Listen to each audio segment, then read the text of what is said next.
오늘 우리에게 주시는 하나님 말씀은 요한복음 10장 4절부터 5절까지 말씀입니다. 신약성경 162면입니다.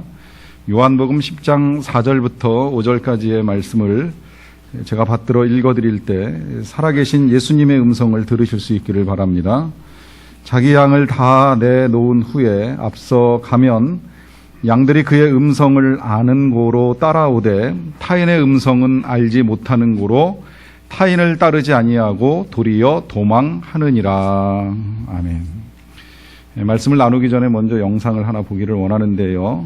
간략하게 설명을 좀 드리자면 이 영상의 내용은 북노르웨이의 사미족이라고 하는 사람들에 관한 것인데 술록을 키우는 사람입니다. 양이 아닌 것이 조금 아쉽기는 하지만 3,000마리 정도 되는 이 술록대를 이끌고 여름에는 아르노이라고 하는 섬에서 키우다가 이제 가을이 되면 이 섬이 눈으로 덮이기 때문에 풀을 먹일 수 있는 본토로 다시 이주를 하게 됩니다. 영상에는 그 이주를 위해서 한 2.5km 정도 되는 바다를 건너는 것을 보게 되는데 이 술록대를 이끌고 바다를 건너는 이 목자나 혹은 이 목동들의 행동을 좀 눈여겨보시기를 부탁을 드리면서 같이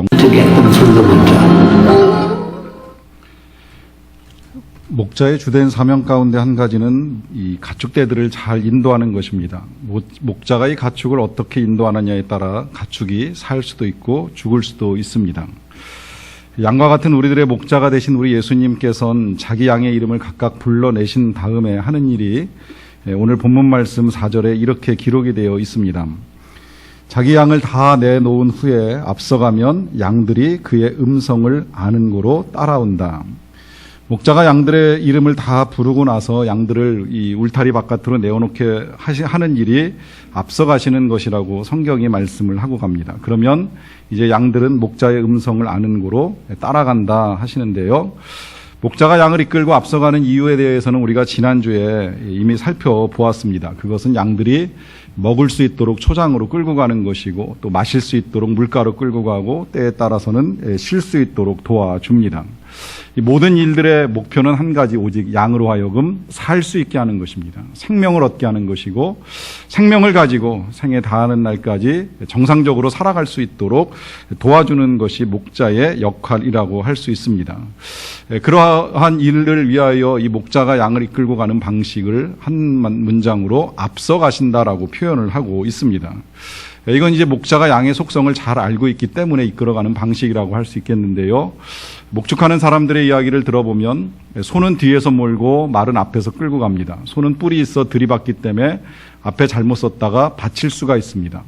말은 뒷발질을 하기 때문에 뒤에 잘못 섰다가 채일 수도 있습니다. 또 염소는 뒤에서 몰아야 되고 양은 앞에서 이끌어가야 된다고 합니다. 염소를 앞에서 이끌어가려고 하면 앞발을 버티면서 움직이려고 하지 않는 일들이 종종 일어납니다. 제 기억 속에도 어렸을 때 가끔 염소를 몰고 다니면서 파는 장사꾼들을 길에서 보는 일이 종종 있었는데 항상 보면 뒤에서 앞에 염소를 앞세우고 몰고 가는 모습을 본 일이 있습니다. 그런데 양은 조금 다릅니다. 양은 앞에서 이끌어줘야 합니다. 제일 먼저 목자가 이끌어 가야 되고 항상 목자 뒤에는 제일 덩치가 좋고 리더처럼 보이는 양이 바로 뒤에 서게 되어 있습니다. 그리고 그 양의 뒤를 따라서 이제 그 뒤에 많은 양떼들이 뒤따라서 갑니다.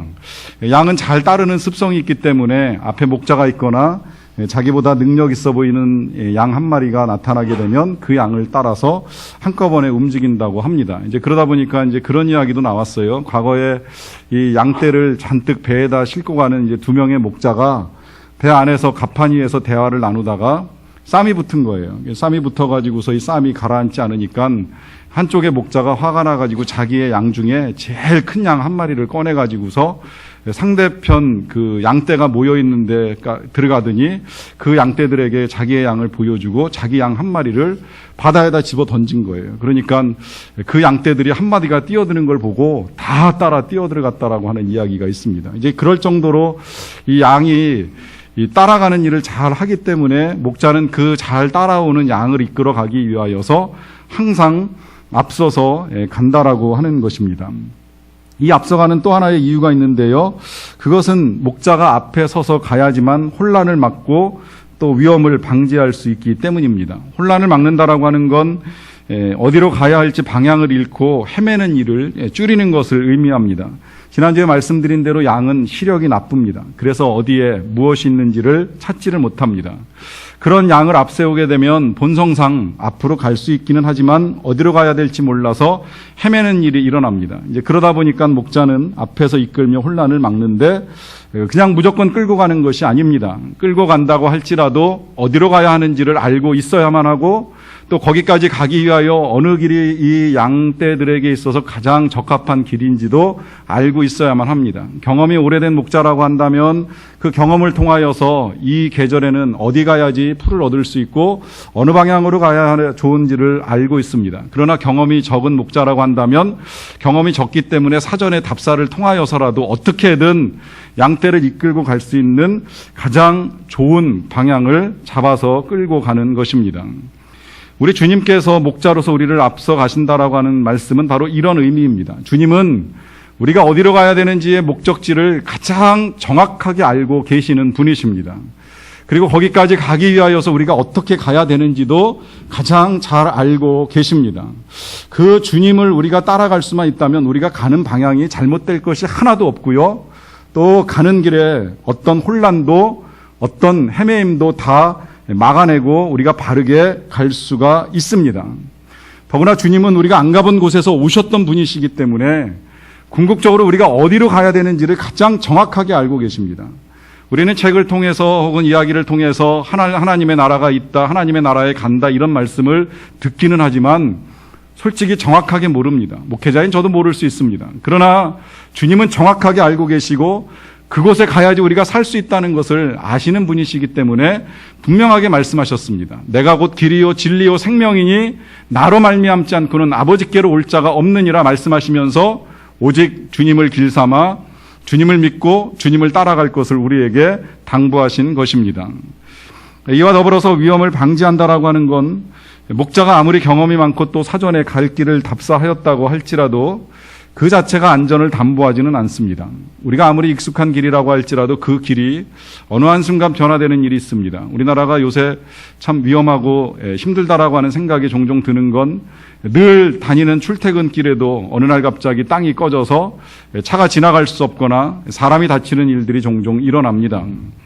목자가 가는 길, 양떼를 이끌고 가는 길도 별반 다르지는 않습니다. 아무리 경험적으로 해마다 갔던 길이라고 할지라도 사전에 답사를 통하여서 그 길을 가봤다 할지라도 또 양떼를 이끌고 가다 보면 어느 곳에서 양떼들이 어떤 위험에 직면하게 될지 모릅니다. 그것이 구덩이에 빠지는 일이 될 수도 있고 또 사나운 맹수를 만나는 일이 될 수도 있습니다. 그러다 보니까 목자는 앞서가면서 사전에 위험을 감지하고 그 위험으로부터 자기의 양떼들을 보호하기 위하여 최선의 노력을 기울이는 것입니다.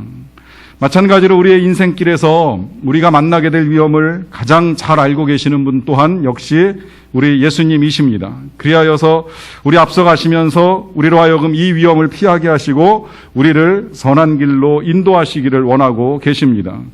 이것이 목자 되신 예수님께서 우리를 불러내시고 앞서가시는 이유인데요.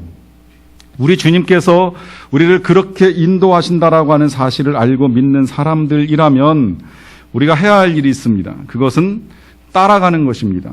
오직 우리 주님의 음성만을 듣고 따라가는 것입니다. 이제 봄이 돌아옵니다. 봄이 돌아오고 날씨가 따뜻해지면 우리가 야외에서 종종 이제 목격하게 되는 장면이 하나가 있는데요. 그것은 유치원이나 어린이집에 다니는 아이들이 소풍을 나옵니다. 선생님이 아이들을 이끌고 갑니다. 대개 보면 이끌고 가는 방식 중에 아이들의 이름을 부르는 일이 있습니다. 한 명 한 명 부르진 않지만 반의 이름을 부르는 일이 종종 있습니다. 그러면 어린아이들이 대답을 합니다. 뭐 넷네 대답하면서 정말 졸졸졸 따라가는 모습을 보게 됩니다. 상상만 해도 우리의 입가에 미소가 생기는데요. 참 아름다운 모습입니다. 선생님은 잘 이끌어주고 아이들은 잘 따라가는 모습은 보기에도 좋습니다. 그런데 이렇게 선생님과 아이들이 가는 이 즐거운 소풍길에 만약에 선생님이 길을 몰라 헤매면서 아이들을 데리고 가지 말아야 될 곳으로 간다라고 하면 참 위험한 일이 아닐 수가 없습니다. 또 한편 선생님은 잘 이끌어 가기를 원하시지만 아이들 중에 그 누군가가 선생님을 따라가는 것이 싫다고 하여서 선생님을 떠나게 되면 그 아이가 겪게 될 일은 앞으로 어떻게 될지 알 수가 없습니다. 끌고 가는 것도 중요하지만 따라가는 것도 중요하다라고 하는 것입니다. 그러하기 때문에 주님께서 앞서가실 때의 이 양들의 반응에 대하여서 아까 읽었던 4절의 말씀에서는 양들이 그 음성을 아는 고로 따라간다라고 하는데요. 그 뒤에 이어지는 5절에서는 또 이렇게 말씀하십니다. 타인의 음성을 알지 못하는 고로 타인을 따르지 아니하고 도리어 도망하느니라. 여기서 우리가 분명하게 알 수 있는 사실이 있는데요. 목자의 음성을 아는 양은 목자를 따라갑니다. 또 타인의 음성을 알지 못하는 고로 따르지 아니합니다. 이것이 선한 목자 대신 예수님의 인도함을 받는 양들의 반응이라고 할 수 있겠는데요. 양은 목자의 음성을 압니다. 그리고 따라갑니다. 정말 그런가 하는 생각을 좀 해보기는 했었어요. 정말 양이 목자의 음성을 알을까 하는 생각을 했었는데 제가 지난주에 일부 예배에서는 그 디모데 레니아게라고 하는 사람이 쓴 책을 소개한 일이 있습니다. 양을 돌보는 참 목자라고 하는 책을 소개를 했는데 이 책은 하버드 대학교의 교수이신 이 신학자가 실제로 이제 이스라엘, 요르단, 시리아 지역을 쭉 거주하면서 목자들 속에서 목자들과 양들의 행태를 연구하면서 쓰게 된 책이에요. 이 책 속에 이제 요르단의 한 여자 목자 이야기가 나옵니다.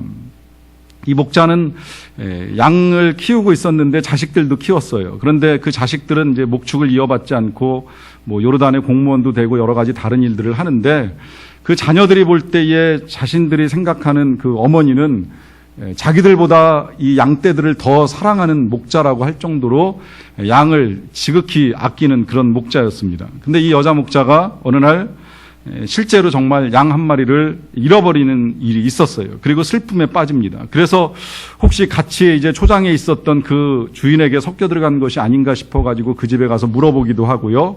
또 조금 떨어진 곳에 있었던 목자에게 속해 들어간 건 아닌가 싶어가지고서 계속 찾아다녔습니다. 두루 찾아다니면서 이 한 마리를 찾기 위하여 애를 썼는데 찾지 못하니까 깊은 슬픔에 빠진 거예요. 그렇게 해서 슬퍼하다가 한 2-3달 정도 시간이 지났는데 이 여자 목자가 살고 있는 그 동네에 한 목동이 수많은 양떼를 이끌고 지나가는 일이 있었답니다. 근데 좀 낯설기는 했는데 그래서 젊기도 하다 보니까 아마 고용된 목동이라고 하는 생각이 들면서 찾아가서 물어봤대요. 혹시 여기 이렇게 생긴 양 한 마리가 섞여 들어온 거를 본 적이 없느냐 하면서 물어보았다고 합니다. 그런데 그 이야기를 나누는 동안에 이 여인의 음성을 들었던 양 한 마리가 다 고개 숙이고 쫓아가는 양떼들 가운데 혼자 고개를 쳐들더라는 거예요. 그 고개 쳐드는 양을 보니까 잃어버렸던 자신의 양이 너무나도 분명하고 반가운 나머지 그 양을 끌어안고 비명을 지르면서 너무나도 기뻐했다라고 하는 것입니다. 그리고 그 양 또한 주인을 다시 만나보게 되고 찾았다라고 하는 기쁨에 거부하지 않고 주인과 함께 다시 그 주인의 집으로 돌아올 수 있게 되었다라고 하는 이야기를 읽게 되었습니다. 읽으면서 그런 생각이 듭니다. 우리 주님의 마음이 정말 이렇겠구나. 우리 주님의 마음이 떠나간 자를 어떻게 기다릴까? 지금 이 시간에도 아직도 하나님을 모르고 하나님께로 돌아오지 않고 하나님을 거부하고 살아가는 사람들을 향하여 얼마나 안타깝게 돌아오라고 찾아 헤매이고 있는가 하는 생각을 하게 됩니다. 여기서만 그치는 것이 아니라 양이라고 한다면 그 목자의 음성을 들으면서 목자에게로 돌아가는 것이 맞고 돌아왔을 때에는 그 목자만이 나를 살릴 수 있고 나를 먹여주고 나를 바른 길로 인도하신다라고 하는 분명한 믿음과 신뢰를 가지고 따라갈 수 있어야 된다라고 하는 것입니다. 그런 면에서 이 따름에는 전적인 신뢰를 필요로 합니다. 만약에 이 양이 목자를 믿을 수 없고 괜히 따라갔다가 힘들고 어려운 일들만을 겪을 수 있다라고 생각한다면 결코 따를 수 없지요. 오히려 도망가는 것이 맞습니다. 따른다라고 하는 건 믿음이 있기 때문에 따라가는 것입니다. 목자가 결코 나를 해하거나 버리지 않는다라고 하는 신뢰를 가지고 따라가는 것입니다. 만약에 신뢰할 수 없다면 그는 목자가 아니라 타인입니다. 목자임에도 불구하고 따르지 않는다라고 하면 그것은 목자의 양이 아니거나 아니면 염소일 수도 있습니다. 여기서 한번 우리가 질문을 해보게 됩니다. 그렇다면 우리는 과연 목자가 되시는 우리 예수님을 어느 정도 신뢰하고 따라가고 있는가? 또 예수님을 따라 방향을 잘 잡고 가고 있는 것이 맞는가 하는 생각을 해보는 겁니다. 한때는 되게 많이 불렀던 기억을 가지고 있는데 요새 잘 안 부르는 찬송 가운데 한 가지가 있습니다.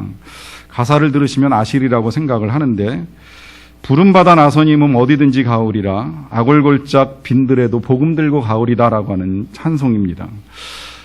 어렸을 때 신앙생활하면서도 많이 부른 기억을 가지고 있고요. 특히 신대원에 들어가면 신학교에서 1학년 때 이 찬송 많이 부릅니다.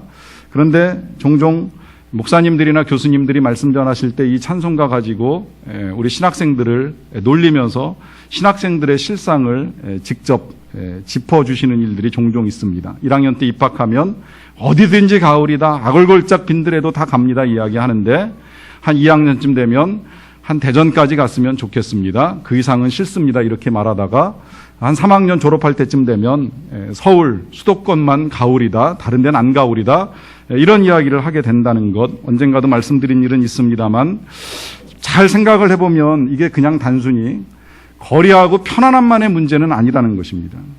이것이 과연 우리가 얼마나 주님을 신뢰하고 있느냐의 문제입니다. 아골골짝 빈들을 어찌 갈 수 있겠습니까? 뭘 가지고 갈 수 있겠습니까?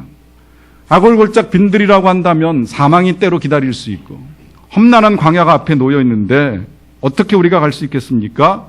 거기까지 갈 수 있다라고 고백하며 찬송을 부를 수 있는 이유는 한 가지, 오직 주님을 향한 믿음 때문입니다. 하나님을 신뢰하기 때문에 갈 수 있는 것입니다. 그렇게 보면 가지 못하는 것은 환경에 대한 두려움의 문제가 아니라 주님을 신뢰하는 믿음이 없기 때문입니다. 또 한 가지, 우리가 가는 방향이 뭔가 잘못되었다라고 하는 느낌이 든다면 여러분 잘 생각하셔야 됩니다. 목자가 우리를 잘못 이끌어가기 때문에 우리의 방향이 잘못되는 것이 아니라 우리가 주님을 목자로 믿고 제대로 따라가지 못하고 있다는 것을 의미합니다.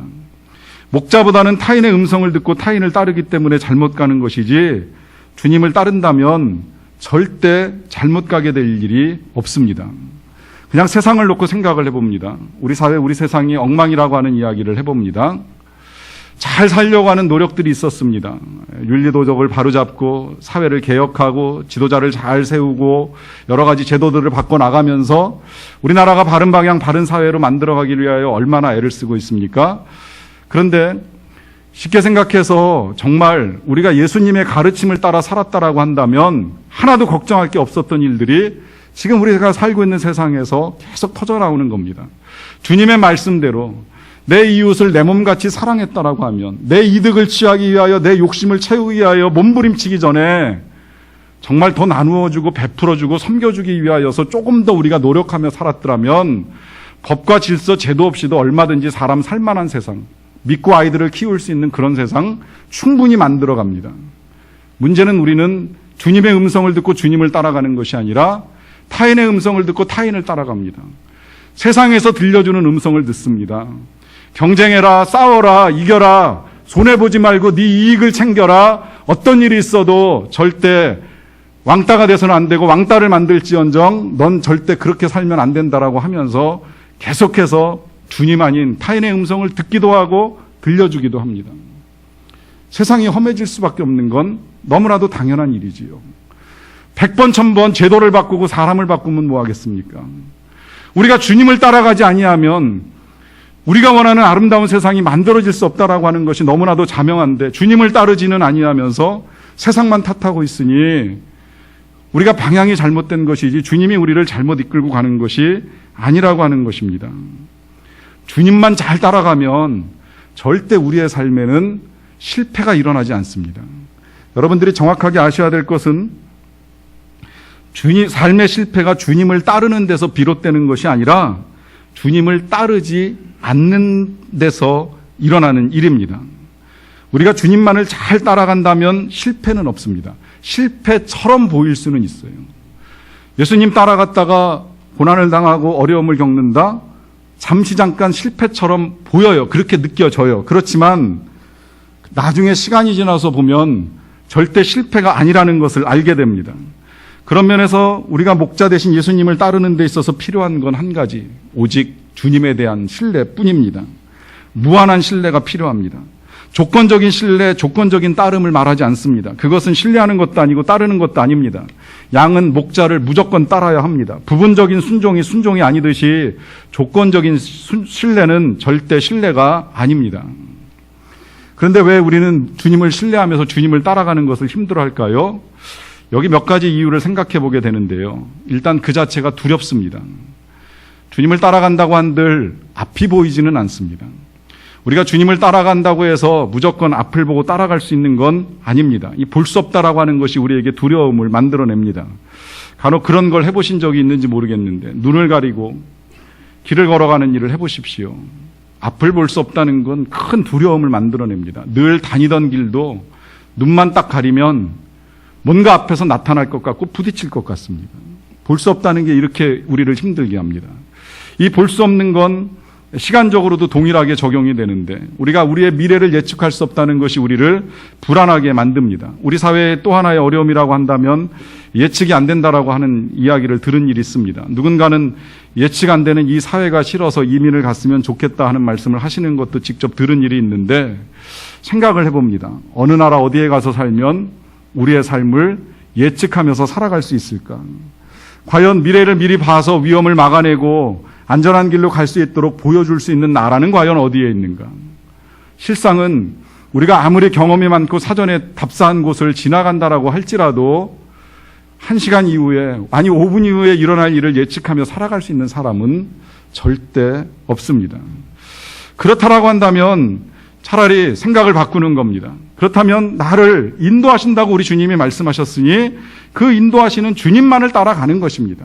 내 앞, 내 미래 다 알 수 없지만 주님만을 따라간다라고 한다면 훨씬 쉬워집니다. 왜냐하면 주님은 분명히 약속하셨습니다. 선하게 인도하시겠다고, 푸른 초장으로 인도하시겠다고, 우리를 가장 잘 알고 인도하시겠다라고 약속하셨습니다. 그 약속의 말씀 가운데 이런 말씀도 있습니다. 나를 떠나서는 너희가 아무것도 할 수 없음이라고 하신 말씀이 있습니다. 이 말씀을 바꿔서 표현하면 이렇습니다.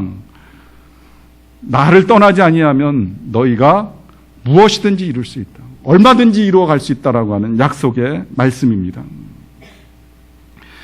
이런 이유도 있을 수 있는데요. 따라가고는 싶은데 힘들어 보입니다. 예수님께서 앞서가신 길을 이렇게 우리가 아는 대로 헤아려 보니까 조금 힘들어 보여요. 왜냐하면 예수님이 고난을 당하셨고요. 또 마지막에는 십자가의 길을 걸어가셨습니다. 예수님 따라가다 보면 우리도 똑같이 고난을 당하고 십자가의 길을 걸어가는 거 아닌가라고 하는 불안함이 알게 모르게 우리 안에 있을 수가 있습니다. 여러분, 그런데 그것도 좀 잘 생각하고 정확하게 이해하셔야 될 필요가 있는데요. 우리 예수님의 고난, 예수님의 십자가가 예수님 일생 전체에서 얼만큼의 비중을 차지할까요? 생각해보면 예수님이 바리새인들이나 율법학자로부터 받았던 핍박이나 고난의 분량은 날짜로 합쳐도 채 일주일이 되지 않습니다. 십자가는 하루의 고통이었습니다. 물론 그 하루의 고통이 감당할 수 없을 만큼의 큰 고통이긴 하였지만 예수님 성의 전체를 놓고 볼 때 예수님이 겪으셨던 그 인생길의 고난은 잠시였습니다. 나머지 공생의 기간 동안에는 많은 사람들과 더불어서 하나님의 은혜의 말씀들을 나누고 도와주고 섬겨주고는 아름답고 멋진 영광스러운 삶이었습니다. 그리고 고난을 당하셨지만 그 고난 또한 고난으로 끝난 것이 아니지 않습니까? 그 고난 이후에 부활과 영광이 기다리고 있었습니다. 그래서 앞서가시면서 나를 따라오라고 분명하게 말씀하고 계시는 것입니다. 그래도 불안하다, 그래도 두렵고 걱정스럽다고 생각이 든다면 바꿔서도 좀 한번 생각을 해보셔도 좋습니다. 그러면 주님을 따르지 않고 가는 그 길은 평안할까요? 우리 예수님을 떠나서 나 살고 싶은 대로, 나 가고 싶은 대로 가는 그 길에는 더 이상 아무런 고난도 어려움도 없는 평탄한 길일까요? 여러분, 실상은 우리의 삶이 주님을 따라가서 고난에 부딪히는 것이 아니라 인생 자체가 고난입니다. 누구를 붙잡고도 물어보십시오. 당신 인생이 쉬움냐고, 당신 인생은 편안하냐고 물어보면 난 정말 쉽고 편하게 살아간다라고 자신 있게 말할 사람 없습니다. 실은 인생이 힘듭니다. 누구에게나 어려운 일은 있습니다. 그렇게도 어려운 인생들이라고 한다면 생각을 바꿔야죠. 그렇다면 주님 따라가겠습니다. 내 인생에서 위험 막아주시고 어려움 피하게 해주시고 행여 위험처럼 보이는 일일지라도 주님이 다 건져주시고 살려주시겠다 약속하셨으니 나는 주님 따라가겠습니다. 이 믿음이 지금 우리에게 필요한 것입니다. 또 하나 이런 생각도 있으실 수 있습니다. 그렇다면 따라가긴 따라가겠는데 때로는 지친다, 때로는 힘들다라고 하는 생각이 드는 경우입니다. 어떤 경우에는 쉬고도 싶고 멈추고도 싶은데 주님은 계속 앞서가십니다. 그래서 계속 따라가야 되다 보니까 지치고 힘들다라고 하는 생각이 드는데요. 먼저는 여러분들에게 부탁드리고 싶은 건 내가 지치고 힘든 건 나 때문인가 주님 때문인가가 명확해야 됩니다. 만약에 주님 때문이라고 한다면 이제 조금 뒤에 드리는 말씀을 들으셔야 되겠지만 나 때문이라고 한다면 나의 원인을 주님께 전가시키실 필요까지는 없습니다. 그렇다면 나에게 있어서 잘못된 원인, 나를 지치게 하고 힘들게 만드는 원인을 그건 내가 관리하고 다스려야 될 필요가 있는데요. 그렇지 않은 경우 주님 때문에 힘들다, 주님을 따라가는 것이 나를 힘들게 만든다라고 하는 생각이 든다면 자, 그럼 이제 여기서 우리는 결정을 해야 됩니다. 그렇다면 계속 따라갈 것이냐, 멈출 것이냐, 그리고 돌아갈 것이냐. 여러분, 우리가 앞서 제일 처음에 본 그 영상에서 보셨는지 모르겠어요. 3,000마리의 술록이 바다를 건너갑니다. 강이 아니라 바다를 건너갑니다. 2.5km라고 말씀드렸습니다. 절대 짧은 거리가 아닙니다. 사람 같으면 쉽게 헤엄쳐서 건널 수 없는 거리입니다. 술록이라고 해서 그것이 쉬운 것만은 아닙니다. 정말 그 바닷속을 보면서 그런 생각이 듭니다. 저렇게 발버둥 치지 아니하면 못 건널 수도 있겠구나 하는 생각이 들 정도로 다들 발버둥 치면서 건너가고 있었습니다. 그런데 혹시 보셨는지 모르겠지만 그 중에 한 마리가 방향을 바꿨습니다. 왜 바꿨는지는 모르지요. 상상은 가능합니다. 지쳤을 수도 있고 아무래도 가는 길이 아득해 보일 수도 있고 안 보일 수도 있고 차라리 돌아가는 게 낫겠다고 생각했을지도 모릅니다. 자, 그래서 돌아가려고 방향을 틀었습니다. 어떻게 될까요? 뻔하지 않습니까? 돌아가는 게 쉬워 보일지는 모르겠지만 돌아가면 그 술록은 살 수 없습니다. 돌아가면 겨울이 닥치게 되고 겨울이 닥치면 풀을 구할 수가 없습니다. 돌아가서는 살 수 없다라고 하는 걸 목자는 알고 있습니다. 술록은 모르지만 목자는 알고 있습니다. 그러다 보니 목자가 그 술록에 뿔을 붙잡고 방향을 바꿔놓지 않습니까? 얼마나 힘들겠어요. 그렇지만 그렇게라도 해서라도 방향을 바꿔주는 이유가 무엇이겠습니까? 살아야 하기 때문입니다. 살라고 방향을 바꿔주는 것입니다. 이 길로 가야지 산다고 술록의 머리를 비틀어서 방향을 잡아주고 있습니다. 그렇게 해서 가게 되는 술록이 도착하는 곳을 보셨지요. 그곳에 푸른 초장이 있습니다. 그곳에 무지개가 떠오릅니다. 여러분, 우리가 가는 길에 힘들고 어려운 일이 있을 수 있습니다. 우리를 지치게 하는 일이 있을 수 있습니다. 멈추고 싶다라고 하는 생각이 들 수도 있습니다. 그러나 우리는 주님을 따라가야 됩니다. 목자 대신 주님만을 따라가야 합니다. 가다 보면 어느새 초장에 도착할 것이고 우리의 인생에도 하나님이 예비하고 계신 아름다운 무지개를 볼 것입니다. 그곳에서 꼴을 얻으시고 그곳에서 참된 안식을 누리실 수 있게 되시기를 간절히 축원합니다. 기도하시겠습니다.